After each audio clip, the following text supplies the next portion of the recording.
So how do you do the software problems when you've listened to the video and you're ready to go? As mentioned in the previous video, you can go to assignments, and in assignments you see the software assignments, and you could click on them and go to work there. You can also go to MyMathLab and Mastering directly. It gives you a few more options. I don't care which way you do it, whatever is convenient for you. So in MyMathLab, we can click on assignments. The first two are due the 2nd of July.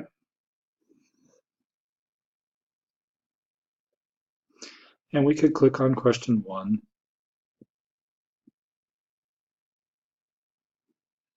And we could start. Now, in the beginning of each section are some problems that are designed to be kind of vocabulary. And so you're putting in the correct vocabulary. You can try the problems as many times as you want.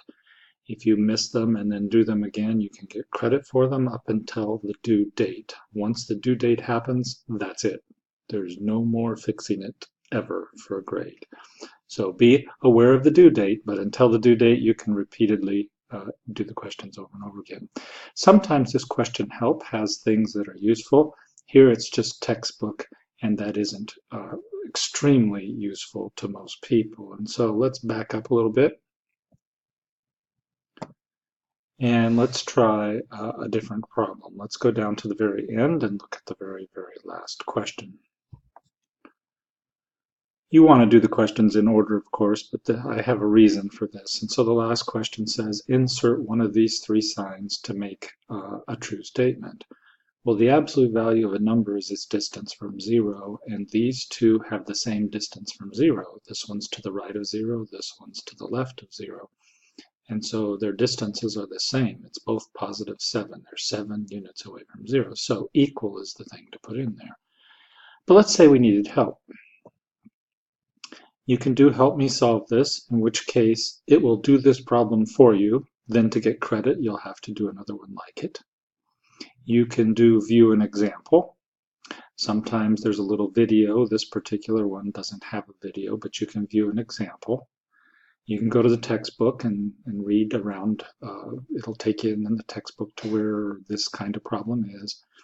Ask my instructor. I left it on there, but only use this very rarely. It's much faster to simply email me your question than it is to use Ask My Instructor. It's just not polished yet. So if you want to try it, you can, but only do it once in a great while when you have a question that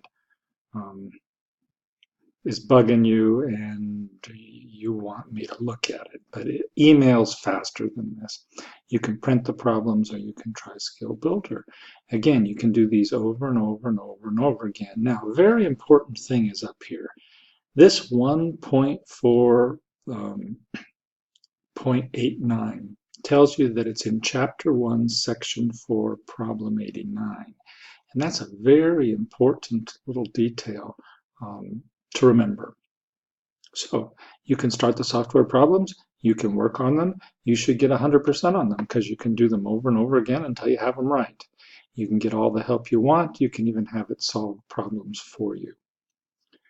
The lowest one of these is dropped, and so when you're done with the first one, that'll be your lowest one, it'll be dropped. When you're done with the first 2 of them, then whichever one's lowest will be the dropped one. When you're done with the first 6 of them, whichever one's lowest out of the 6 will be dropped. It's an ongoing thing. The lowest one is dropped by the software.